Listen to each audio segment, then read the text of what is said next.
Yo, yo, yo, what is ooh? It's been a minute since I've shown you my face, and that's probably because your girl shed. You're the snake got my ass. 13 years worth of dreads and hair gone. I feel so good. My cervical spine is happy. I had a little design cut in there that I let grow out. The nails are nailing the vibe. Got my X-Men shirt on because it's starting to feel like a fucking Marvel film out here in this bitch. But yeah, I hope you guys like it. I love it. I feel so fucking free.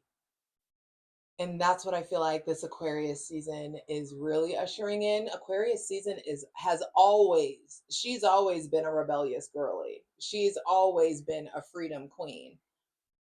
But we about to feel it this Aquarius season, big time. Big time. Aquarius is the rebel. They are ruled by the rebel planet. Uranus is change and upheaval. Don't get her twisted. Aquarius energy is very um don't tread on me. Don't fuck with my rights. Don't fuck with, like community minded. And now that we're in Aquarius season, everybody's getting more Aquarian like. We're all getting way more future oriented. Um, Telling societal expectations to get fucked in some sort of way. Reevaluating and transforming within social realms is going to be a theme, obviously. Rebellion, friendship, community, the collective is being prioritized because ultimately, love. And that's what Aquarius energy, I feel like, has always been about. I know a lot of people say that Aquarius energy is super non-committal and they want to be poly and they want to be open and blah blah blah. And it's like, yeah, they have that access to that spectrum. I feel like a bit harder than other people do, or easier. It's like easier for them to cross into the non-committal, free love kind of thing. Now, of course, my hair is anyway. Um, I feel like they have access to that non-committal kind of free love mindset. Um, Easier access to that than the average bear, but Aquarius energy, it's for the lovers, big time. So, as of January 19th, Aquarius got the sun, and I feel like there are big aha moments coming into your life regarding hope, wishes, friends in higher places, how to network, business, money, um, where your business is going, where your money is going, where things are going financially. All of that stuff is going to start to become clearer. Um, I also feel like Mercury now in Aquarius as of January 20th is going to help with the how, the vision that you've been asking for. I feel like the vision gets clearer on what the next steps are. I feel like there's an internal and mental, like an internal or a mental revolt that Mercury is going to uh, expose, erupt. There's like, we can't keep thinking this way, we can't keep feeling this way, we can't keep behaving this way. There is an internal revolution, a revolution of the mind. Hey, here for it. On January 23rd, Mars entered Aquarius. That was yesterday. And I wrote, we will be driven to build community, to deepen friendships. I do feel like parasocial relationships are going to start to get a little weird. Um, Not weird, but shit, but like there's a transformation or a transition or a repositioning when it comes to parasocial relationships. Who you want to build parasocial relationships with, I feel like is changing. But we've been talking about that for a couple years now with Mercury going into Aquarius. I just feel like what is considered celebrity is falling apart. It's breaking down. There's all these stories coming out about why people left Hollywood, why people aren't doing, participating in the craft that they built and that they loved so much. And you're just starting to see like no one wants to be fucking famous anymore. Not the kind of famous that, well, there are people who want to be famous. Excuse me. No one, I feel like, wise wants to be famous. I don't know. I'm gonna leave that there. But I do feel like there is an awakening, an aha moment, a shift that's happening when it comes to parasocial relationships. I feel like Mars in Aquarius is going to light your fucking life up. I feel like it's helping you chase your dreams. It's driving you to chase your dreams. I mean, there's definitely going to be big shifts with technology here. So there's that. I mean, but the technological advancements and changes are already happening. They're already developing. They're always happening. They're always developing. I just think things are being brought to light um, quicker. Like we may, there may be some even more technological jumps that are just like, Jesus, like how did we get here? Very Paramore decode. On January 26th, Neptune enters Aries. And bruh, this is I mean, Pluto entering Aquarius initiated the age of Aquarius. And so we are in a new age. And Neptune in Aries is entering in us into a new era as well. Huge shifts in your self-image. Aries is the sign of I am. Shifts in your self-image. Freedom, freeing yourself, being more authentic, being more yourself, not being driven by your image or how you're perceived. Huge shifts in, I wrote perception and conflict. Ooh, conflict glamorized within it, or conflict glamorized with individuality or sovereignty.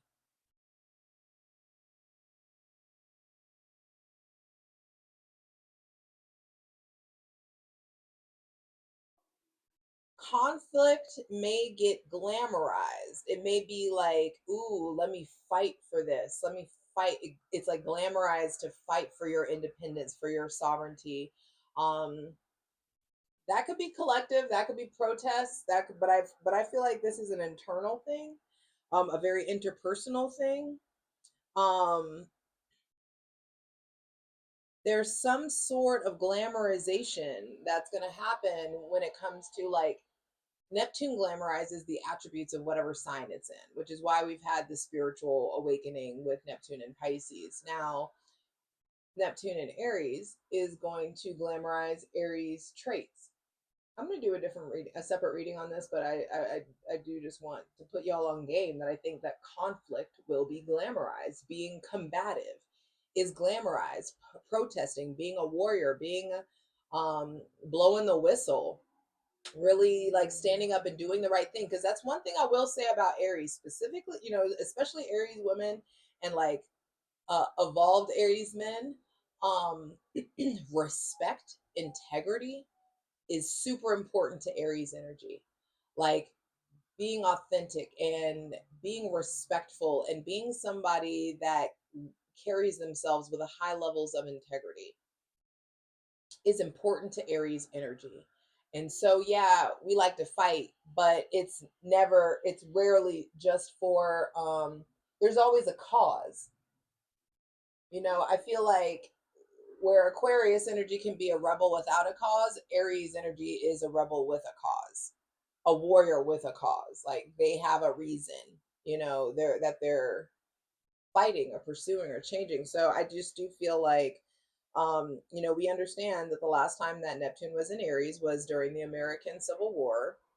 And I do feel like we are going to experience another civil war, but this time it will be technological. I think that is the what we're facing, what our civil war will look like. It will be tech wars. It will be on the technological internet plane. It will be in regards to the digital somehow, AI, all this stuff. Hopefully, it's not a fucking robot revolution. Jesus, take the wheel. On February 1st, we have the full moon in Leo. I'll do a separate video. Full moons are periods of release, that's shedding. And I feel like we're shedding an old shine, shedding an old ego, shedding an old understanding of authenticity. There's something there around like, this is the new me. This is how I operate. I'm not afraid to shine. I'm not afraid to be seen. I'm not afraid to be perceived. There's just a shift that's happening there, and I love that.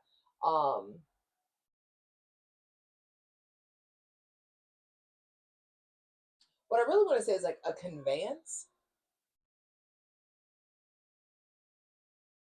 movement there.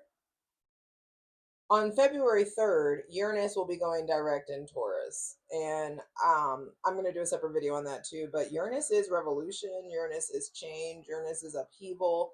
I feel like the pace of life will absolutely be picking back up. Um, us just like operating at like a back to like a normal not a normal speed, but I just feel like yes, the pace of life is picking up in some sort of way. So get ready for that. It's like 8 of Wands energy. um and with Uranus direct, we are gonna experience the jolts again, like that sudden jolt of knowing, the sudden change, the sudden desire for revolution, the sudden revolt, the sudden, the aha moments, the like gasp moments. That's Uranus direct. On February 6th, Mercury will be entering Pisces. That's the second sign change that he's going to have in Aquarius season. And so Virgos and Geminis, y'all gonna be on one in Aquarius season. I feel like there's lots of shift, lots of like things are moving quickly. It's fast and furious, life feeling maybe like a blur, things going in a blur. So if you have Gemini or Virgo in your big three, you need to be intentionally slowing down, intentionally prioritizing quality time, making sure you understand slow and steady wins the race. The tortoise won. On February 10th, Venus goes into her exaltation in Pisces. And I just feel like love and life are going to get a lot dreamier. There will be a Jupiter and Venus trine on February 22nd, 222. On 222, that's my number for mastery. And I just saw 1, 2, 3, 4 go step by step. We're going to the next step by step, brick by boring brick. On February 22nd, we're going to have a Venus and Jupiter trine. Venus trining Pluto, or sorry, Venus in Pisces trining Jupiter retrograde in Cancer. And when the two benefics get together, just beautiful things can happen. And it's crazy. This is different because they both are in their exaltation. And so I just feel like in Aquarius season, you need to get real clear about what you want in the future to look like and make sure that your actions match your ambitions. Because when that trine comes in, things are going to get a lot easier. Things are going to move forward. Think like you just need to make sure you know what you want and where you're trying to like steer life in. Um, that way, not steer life in a controlling way, not steering life in like, hey, I don't care, this is what I want. I don't care like about what the divine has for me. This is what I want. I feel like you know what you want. Just make sure that you're doing your part and that your actions align with the trajectory you want. But I'm telling you that the scenery of that trajectory is going to change. On February 13th, Saturn enters Aries. So Neptune is starting a whole new cycle. Saturn is starting a whole new cycle, both in Aries. And life is about to get real coach dad. Like, Saturn's already a very paternal, very fatherly energy. And Saturn in Aries feels like, fuck, we threw a party last night and the house is a wreck and I can hear the garage door opening and dad's on his way home. Like, so there's just an urgency, I feel like, that's coming in. We have to build new relationships and understandings with order and discipline. Saturn in Aries wants to get you into emperor mode, and the emperor knows how to make order of the chaos. So I do feel like there's a lot of that. But remember that trajectory shift we were talking about, the scenery shift? That's going to happen or come through on February 17th when we have that new moon solar eclipse in Aquarius. Now, I'll do a separate video, but of course, solar eclipses change the trajectory of your life. You think you're going this way, and then the solar eclipse is like, skirt, we're going in a different direction, you know? And so I just feel like what you think you know is changing. Who you think your friends are is changing in some sort of way. Um, what the what the people in your life can do for you, the opportunities that they can bring. Um, I don't know. I just heard guilty by association, but like successful by association as well. And so I feel like in Aquarius season, Pluto being there too may blow up a lot of you guys' friend group, or it may expose a lot of truth in your friend group. It may pose a lot of questions. It may put you in the position where you're like, do I want to keep surrounding myself with people who keep making mistakes or making these same decisions, or or do I want to surround myself with people that are this comfortable? Do Are you showing up as a friend? Are you showing up the way that you could or should be? There's a lot around the company that you keep and how that is going to impact your future. I'm excited. I love you. Love yourself. Dream bigger, bitch. You got this.